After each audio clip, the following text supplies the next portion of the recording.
కానీ ప్రజలకు అప్పీల్ చేస్తున్నా, గ్రామ పంచాయతీ జెడ్పీటీసీ ఎంపీటీసీ ఎన్నికల పేరుతోని మళ్ళా కాంగ్రెస్ పార్టీ మీదకి వస్తున్నది. తెలంగాణ ప్రజలు ఒక్కసారి ఆలోచించాలి. మీరు మున్సిపల్ ఎన్నికల్లో, గ్రామ పంచాయతీ ఎన్నికల్లో కాంగ్రెస్ పార్టీకి ఓట్లేసి వాళ్ళు ప్రోత్సహించే ప్రయత్నం చేశారు కాబట్టి వాళ్ళు బరిదెగించున్నారు.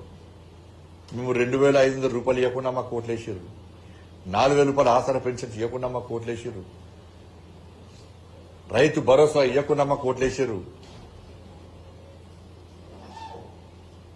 ఉద్యోగాలు ఇవ్వకుండా మాకు ఓట్లేసారు, డిఎల్ ఇవ్వకుండా మాకు ఓట్లేసారు, పదవి విరమణ పొందినటువంటి ఉద్యోగ బెనిఫిట్స్ ఇవ్వకుండా మాకు ఓట్లేసారు, ఫీజు రియంబర్స్మెంట్ ఇవ్వకుండా మాకు ఓట్లేసారు, రైతు కులకు 12,000 రూపాయలు ఇవ్వకుండా మాకు ఓట్లేసారు, విద్యార్థి భరోసా కార్డు ఇవ్వకుండా ఓట్లేసారు, నిరుద్యోగ వృత్తి ఇవ్వకుండా ఓట్లేసారు, ఉద్యోగాలు ఇవ్వకుండా ఓట్లేసారు, గ్రామ పంచాయతీలకు రూపాయి ఇవ్వకుండా ఓట్లేసారు, మున్సిపల్కు కార్పొరేషన్ ₹1 ఇవ్వకుండా మాకు ఓట్లేసారు.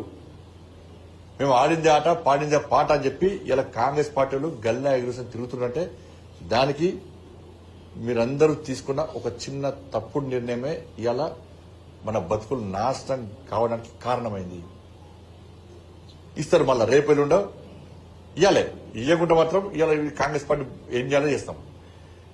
రైతు భరోసా రాష్ట్ర ముఖ్యమంత్రి గారు మిర్యాలు కూడా చెప్పాడు, 4వ తారీఖు నాడు ఫిబ్రవరి 4వ తారీఖు చెప్పాడు. రైతు భరోసా 9,000 కోట్ల రూపాయలు రెడీ ఉన్నాయి, ఎన్నికలు కాగానే ఇస్తామన్నాడు. మొన్న కేబినెట్ మీటింగ్ లో కనీసం చర్చ లేదు, దాని మీద చర్చ లేదు.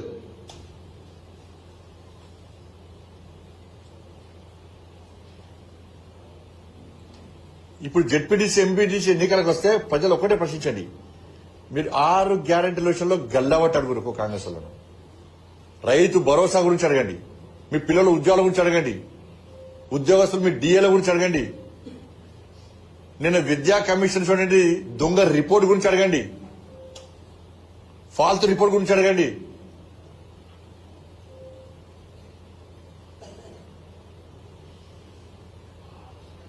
ఇప్పుడు దేశంలో ఎన్నికలు ఎక్కడ జరిగినా కూడా కర్ణాటక తెలంగాణ నుంచే మొత్తం పైసలన్నీ పోతున్నాయి, మూటలన్నీ పోతున్నాయి. ఇప్పుడు సౌత్ కు సంబంధించి కేరళ తమిళనాడు ఎన్నికలో ఈ 2 ఎన్నికల ఖర్చు తెలంగాణ రాష్ట్రానికి కేరళకి ఇచ్చారు, తమిళనాడు రాష్ట్ర ఖర్చు మొత్తం కర్ణాటకకి ఇచ్చారు. కేరళలో జరిగే ఎన్నికల ఖర్చు మొత్తం తెలంగాణ రాష్ట్రం భరించాలి. కానీ తెలంగాణలో 6 గ్యారెంటీలు లేవు, రైతు భరోసా లేదు, ఇవి లేవు. ఇవన్నీ ప్రశ్నిస్తే కామారెడ్డిలో మా ఎమ్మెల్యే మీద దాడి, ఎమ్మెల్యే ఆఫీస్ మీద దాడి, ఇవన్నీ ప్రశ్నిస్తే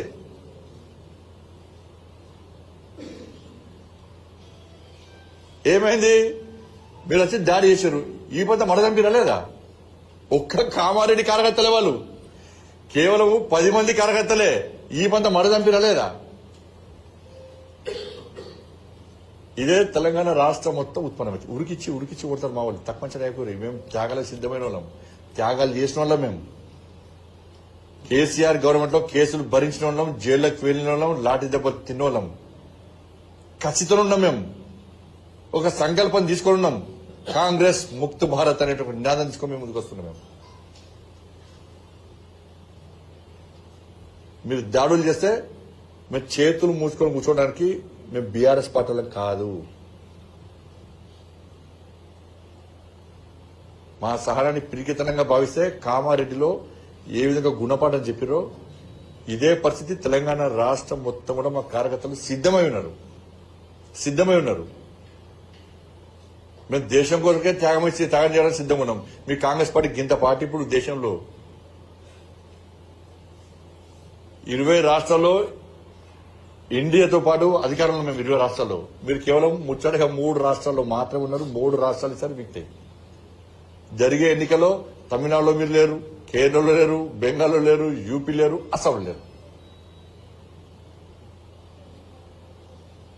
ఒకటి అరాచకాలు మానండి, కూల్చివేతలు మానండి, దేవాలయాల మీద దాడులను కంట్రోల్ చేయండి,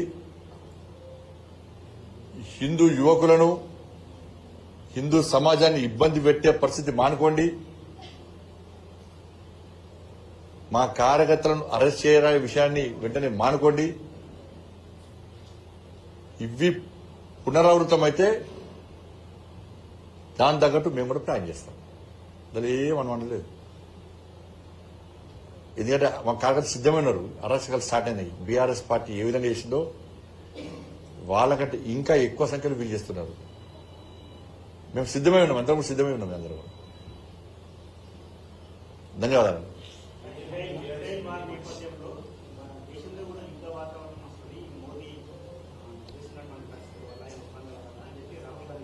ఏ దేశంతో యుద్ధం వస్తే చెప్తారు కదా.